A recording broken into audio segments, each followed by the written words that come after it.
We're back in central New York in the little town of Sherburne, where a little bit out of the way, worth the drive to get to this next brewery we're heading to. Absolutely. You can see the snow behind us. Hell of a storm we just went through, but we were able to shovel ourselves out and we made our way up to find out what's on tap at Bullthistle Brewing Company. Across the nation, people have turned the hobby of crafting beer into a lifestyle. Amazing breweries are only a few minutes away from your own home. From nano to regional or micro to macro, the question you won't need to ask is what's on tap.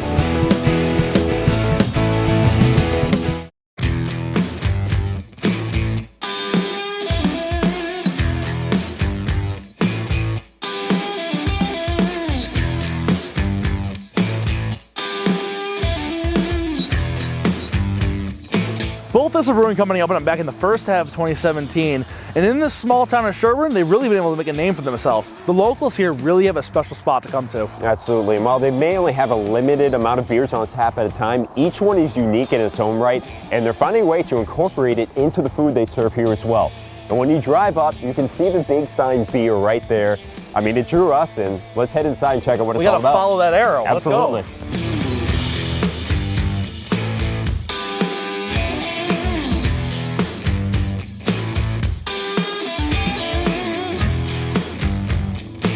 So we've driven by this place a lot. I know I have, coming up and down the road. And one of the things that always stands out about the building is just beer. That's the first thing to say. I could never figure out the name of the place, but I saw beer, brewer. I was like, I have to try this place out. We have to stop in here at some point.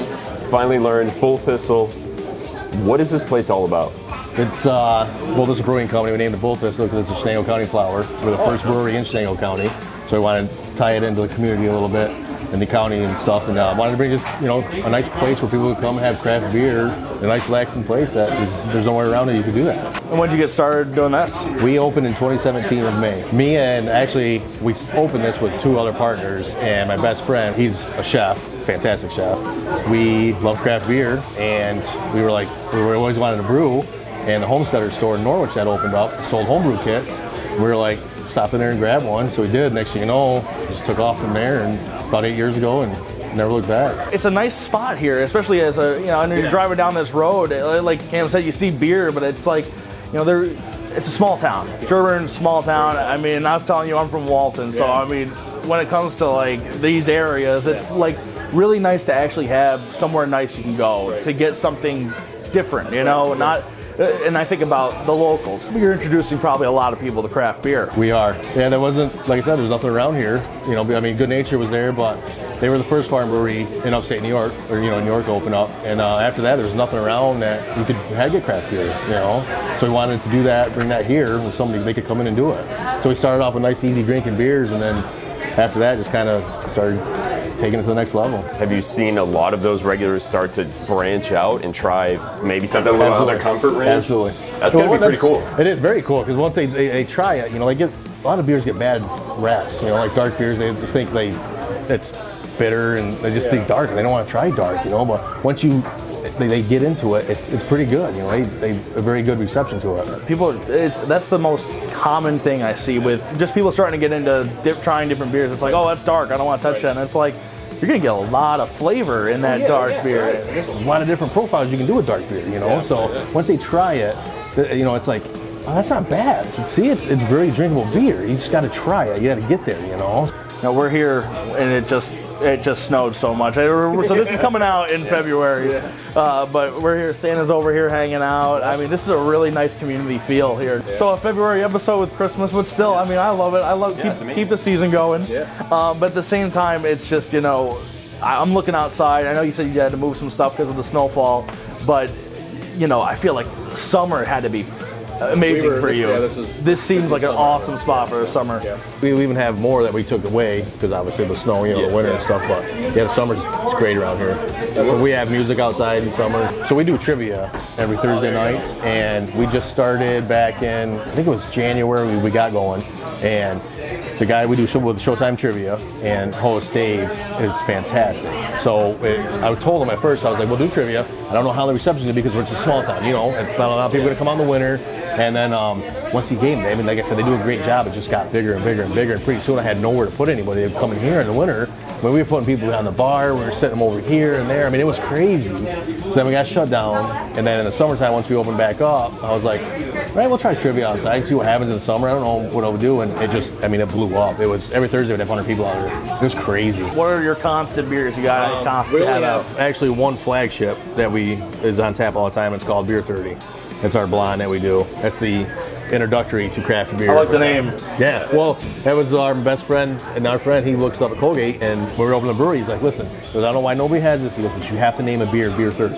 We're like, absolutely, because everybody always says, what time is it? Beer 30. You know, so we, after talking about it, we're like, you know what, let's just do our blonde Beer 30 because it's the easiest crushable beer. Would that be your favorite, or do you have a different favorite that you brew? I like beer. I like That's brewing. good. I just like brewing. I really do. You know, it's a lot of fun. I mean, you do it for a living. It's not a bad gig. What is next for Bullthistle? You talked about canning, but what is, 2 years from now? Within 2 years, we're gonna be hopefully next year we'll be canning. Big thing is now we're getting our labels approved, and then getting some canning lines. They're all backed up, so that's going to be the big thing. You know, right now the one we're talking to, they're 16 weeks out, and they said they normally sell 40 a year, and they said this year we're up to 300.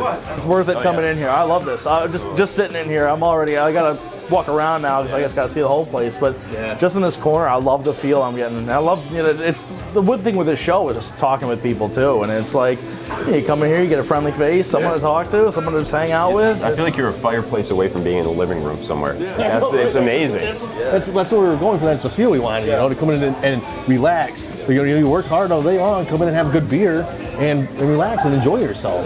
That's. I think we did. I say we go check out your brewing system and see what that looks like. Yeah. Small brewing system, but we've seen some small ones before. It works for you, and that's always a good thing. So what kind of system you got? How much are you brewing here? Barrel and a half from Colorado Brewing Systems. So it's basically just a single vessel because it's so small that we can't do a standard 3-vessel system. So we were searching on the internet, kind of finding different systems and what would fit here, and we stumbled upon Colorado Brewing Systems out of Colorado, and they had the single vessel system. So this is the mash basket. You put all your grain and mash right in there. And then when you're done mashing it, you just raise it up and all the wort just drains through there right into the one kettle, and then turn it on and boil it right in there. Tell you what, this is a first. I think this is a first for us seeing something like this. They custom build, your specs, your space you have. They started doing like 5 and 10 barrel now in the same system, single deal, just bigger kettles and things. They do where you can do 2 different beers at one time, or same beer and it's 5 barrels, so you have 2 kettles, 2 mash baskets going at the same time, everything recirculates, stuff like that. So it's pretty cool. How often are you brewing in here? Try to get in here twice a week, brew. Yeah, I'm brewing all the time. That's always good. Yeah, they're keeping me busy, so that's what's good. As long as I'm brewing, they're coming. So when people are coming in, man, you gotta make sure you're stocked up. And I see you got how many fermenters here? We use 4 fermenters, and I just put beer in the bright tank yesterday. It's the Java Gold, which is a white coffee stout. It'll be on tap Monday, and then so I have a dry Irish stout fermenting now, and then I'll do the flagship this week coming up, and then I got another one, a new beer I'm working on. Try to get a new one out at least twice. Try to get 2 new beers a month out. So I got a new one coming out for the new year. We'll get in there and get going. Yeah. We decided mid-February. I think this is going to be out. Do you have any idea of sort of beers you're going to work on the new year that maybe people can come into? Right now, I have a chocolate banana coconut milk stout that I'm going to do, and that's what right now. That's the next one I'm going to be brewing coming in the new year, and then got some other ideas that I got to work out. Haven't had anything like that before. Yeah. Right? No. Yeah. So it'd kind of be like a tropical milk stout kind of thing, and I'm going to infuse it the same way I did the ginger beer, with all the spices right in the vodka, and then just dump that in there because I think it came out well. You guys will taste it. Just kind of had an idea because I do the pumpkin beer. I just throw the spices right in the boil. I mean, you can still get spices and everything, and pumpkin beer it's great. But I was like, I wanted that one to really pull the spices. I really wanted to, so you knew it was there because it's a gingerbread cookie. I really wanted you to taste it. And what better way to have liquor, spirits, pull it out. Yeah, exactly. And it came out great, fantastic. And that's a unique process. I've never heard of that, never seen that yet. So that's pretty cool. Learn it as we do it every day too. Learn to do tricks. So we got to learn a little bit about your place here. You got the beer. You also got a little kitchen going on here. Ashley, thank you so much for joining us. We got a flatbread pizza here. We got a sandwich, roast beef sandwich. So what do we got in front of us? So how did you get involved with Bullthistle here? Coming here all the time. My family would come here for dinner every now and then, and the opportunity presented itself to come and cook. So I decided to jump on it. That's what she went to school for, though. Yeah. She loves cooking. Well, her passion is pastry. She loves baking. Yeah, I saw cinnamon rolls in the back, so you're able to bring a lot of those pastries, I'm guessing, too, that baking is normally associated with. Yeah, we do different desserts every week, along with the regular I'm also menu. seeing specials all the time on the Instagram. It's always something different. How often are you making something different here? And We try to keep, the specials changing up a bit during the week. Do something fresh. Everything's always fresh. I make all those sauces and salsas and everything fresh here. That's really important to me. And then making sure that it's items that are outside of the box that people can't get in our rural area, and having them just enjoy it. And I think a big thing with breweries is trying to find a way to incorporate beer into your food. How often are you able to infuse the two? Yep, I try to do that quite a bit. We have our beer cheese dip, which you all tried. Oh yeah, love that. Unreal. Incorporate the beer. We're having that later on the show. Yeah. You'll see it later on the show. And so I do try to incorporate it in a lot of the dishes that we have. We do a stout mustard. The stout mustard, a lot of the different sauces that I do, it's easier to incorporate the beer. This looks delicious. I'm gonna have to dig right in here. So this is our fig and goat cheese pizza. It has caramelized onions, bacon, goat cheese, figs, and a little bit of arugula. Then it's topped with a balsamic glaze. Wow. I wasn't expecting it. A little bit sweet. And then the feta on top of the cheese. I always love that taste. This is incredible. Absolutely incredible. The roast beef sandwich is the black and blue, and it has caramelized onions, blue cheese, and some homemade basil pesto sauce. This sandwich is unreal. Oh my God. This sauce, oh my God. The little tanginess to it, it really balances out. He's in there. Right? Oh my God. Wow. And everything's homemade. She does everything by scratch, everything. Yep. Everything's fresh. Everyth's authentic. Really, you can taste the quality of it.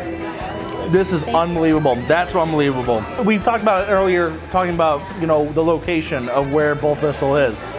Being in a small town, being able to come here, you're getting something that, even for us, you're not getting this at just any place. You're getting this, you got to come here for something like this. I'm not eating this anywhere else. This is delicious. This is so good, and it's worth the drive. Just come out here and see what this place is. And even as a local, locals got to be spoiled with this. This is unbelievable. Yeah, we sell quite a bit of flatbreads. I can see why. Yeah, they fly through pretty good. We also offer a cauliflower crust, which is gluten-free. So that's perfect, because I feel like that's hard to find as well, because you have people coming to breweries, hard enough to find a gluten-free beer or anything like that, something for them to drink, but something to eat too, that's a really nice bonus. The beers sound good. I'm ready to go try them. Yeah, let's head on back over to the table. Time for us to Pour four.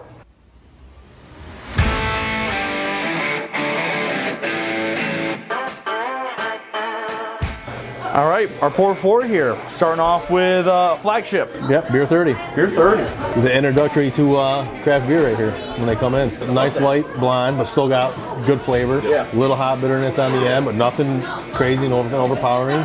2-row caramel crystal, and wheat and carapils, and we use everything we use here this is 100% New York State ingredients beer. Everything we're a farm brewery, so all the beers we brew, I try to use as much New York State ingredients as I can. This one's 100% New York State. All the hops come from Vineyard and Casanova, and just use Cascade, Centennial. Oh yeah, and easy. I can see this being the Flagship, the one that you can have a couple, very drinkable right off the bat. Literally anytime beer. This reminds me immediately of something that's just just go buy it off the shelf and easy to drink. This is one that once you get those cans going, these are gonna be flying off the shelves. Especially with a name like Beer 30. People are gonna see that and be like, I love that. That could be a cool label too. You can do something pretty fun with that. And I feel like the name is very fitting with this. I can see how, especially for a town like this, Sherburne, where people are just now getting into craft beer, they're gonna have this. They're finding out it's something familiar. It's something that they're like, oh, I've had something I can tell this is beer, and that's what's gonna get them to move on though and be like, well, what else you got? It's cool to have that, and right away. I'm immediately thinking about summer with this beer. Like, I want to just hang out outside. I want to have a fire. I want to play cornhole with this. Like, that's what I want with this. Second beer here. It's Embrace the Haze. It's our first New England IPA that we ever brewed here. Very good. But Embrace the Haze? Yep. I love that. That's a great name. That's what you see. makes A lot of breweries, they want to put haze or cloudy or fog, and I'm like, you gotta figure out something. Embrace the haze. That sounds like what a lot of breweries you kind of have to do. You have to lean in. Is that how you felt with it, or? We sure did. You do. You know, everybody that likes me, you embrace it. You know, embrace the haze. Haze is the phase right now. That's what it is. A boatload of hops in this one. Copious amounts of hops in the whirlpool, and then say when I dry hopped it, double dry hopped it. Mosaic, Citra, and Centennial. Stay local with it. You embraced it perfectly there. I'm starting to get back what I've talked about probably in the last maybe 3 or 4 episodes. And that is New England's, I feel like, in the haziness, they start to lose a lot of their IPA-ness. And this still feels exactly like an IPA, what I'm looking for with an IPA, because it's really got that smoothness, and that's what you get with a lot of hazy beers. But it's got that perfect bitterness at the end with this. Love that. Good taste. It's true to its IPA roots with that. Whatever you're using this, tremendous. Really. You get the citrusy up front, but then it finishes with that bitter. It's not even like a sweet citrus. It's just it's there. the flavor. It's there. Yeah, which is nice. It's natural. All right, next beer. Oatmeal Stout. Oatmeal Stout. What is that? What it? Straight up. Yeah, Oatmeal Stout. Yeah. Love it. You let people know what it is right up front. Don't mess it around. Yeah, that was kept it simple. Caramel 60, roasted barley, chocolate, 2 rows of base, and then obviously oats. This is what I want right now. As there's 3 feet of snow out. That's the first thing I grabbed was an oatmeal stout. When I woke up and looked outside, and I was like, I'm not leaving my house today. I called work. I said, I don't think this is happening, guys. Right. And then I went and I grabbed an oatmeal stout out of my fridge. That was the first beer. I was like, that's the first thing I think of. And I'm sure you got to be thinking about that too. And it's like, people got to be wanting this right now. Yep, I think it's around our last keg. So whatever's left that's it. So Now we got to try it. This is Yeah, good. really. Getting it at the right time. yeah, we did. Nice and roasty. I like that. I really like that in stout. As much as I love IPAs, some of the best beers I've ever had are dark beers.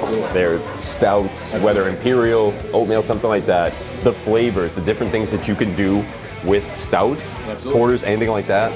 I don't understand why people are so afraid, because those are some of the best beers you're gonna find, because you can do so much with them. All right, last one here in the Pour 4, Harvester. The Harvester Rye Stout was a collaboration with Mark Schroeder's a good friend of mine. He plays there's a lot of music down here. You know, he was one that did some home brewing and stuff, and he loves stouts. And the dry Irish stout that I do, it was one of his favorites. And so last year, right before Halloween, he's like, Charlie, you should do it. He goes, do a rice stout. I want a rice stout. I said, all right. I said, do you have any idea what you want to do, grain-wise, hop-wise, anything like that? He's like, nope. He goes, I'm going to leave it to you. Just do a rice stout. I said, all right. So I used chocolate rye, flaked rye, and rye malt in it. 3 different types of rye in the beer. Oh, wow. Oh, that's interesting. Yep, that is as advertised. Yeah. Wow, that spice at the end, that kick. Wow, it just sits there. I didn't expect that at all. The back of the mouth, that is awesome. Similar to what you're gonna get with a rye whiskey. It reminds me a lot of that. The spicy smokiness.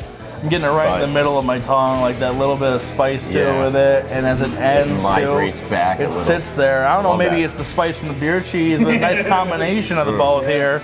And it's really, this is a nice winter sipper too. Yeah. To have something like Warms you this right on, up. where you're just really kind of you're by the fire. I mean, you're sitting there by the fire, whether you have a fireplace here like we mentioned before, or still it's kind of like one of those beers where you're just, I'm gonna really sit here and enjoy this one. And I like how this is. It's a sipper. It feels like it's a sipper you enjoy, yeah. The next step is Old Home Distillers, which is a local distillery company in Lebanon. So everything we do here, we just sell everything local. Everything's farm wineries, farm distilleries, farm cideries, everything. And we have Old Home Distillers, their spirits. They do Electric Mayhem, which is a rye whiskey. So I'm gonna try to get one of the barrels and put this in a rye whiskey barrel. Get as much rye involved in this as you can. That's gonna be crazy. Throw some slices of bread in there, rye bread. That's gonna be insane. Charlie, thank you so much. Yeah, thank you, really. This has been awesome. I hate that I haven't been here sooner. Like, I really love this place. This is a great place you got here. Yep. We come here at least once a week, so it's like our whole community. Favorite beers, anything Charlie makes, because they're all great. Yeah, when we go to other breweries, he's always like, this isn't as good as Charlie's. Every time. So that wraps up our day here at Bullthistle Brewing Company. Thank you so much to Charlie, Ashley, everyone here at Bullthistle. I mean, this has been an incredible day. Really nice home feeling place, and I don't think we could have asked for a better place to wrap up our first season. Yeah, seriously, this has been incredible. It's hard to believe season one's already over, but while we may be taking a break from going to breweries for a little bit, we're still going to be uploading every week, every Thursday. We have some different ideas coming. It's going to be very exciting. So you got to make sure you subscribe to our YouTube page, like us on Facebook, follow us on Instagram, Twitter, everywhere you can, so you can see where our journey takes us next on What's on Tap. Cheers. We're in the small town of Sherburne, New York, really in the center. Do it again. While they may only have a certain amount of taps, amount of beers on tap. I don't want to say we're going to be homebrewing. I want to tease a little bit, but yeah. And it's been a great local spot that everybody can come to. Absolutely. They're making delicious beer. I forget what I was going to say. I don't even like what I said either.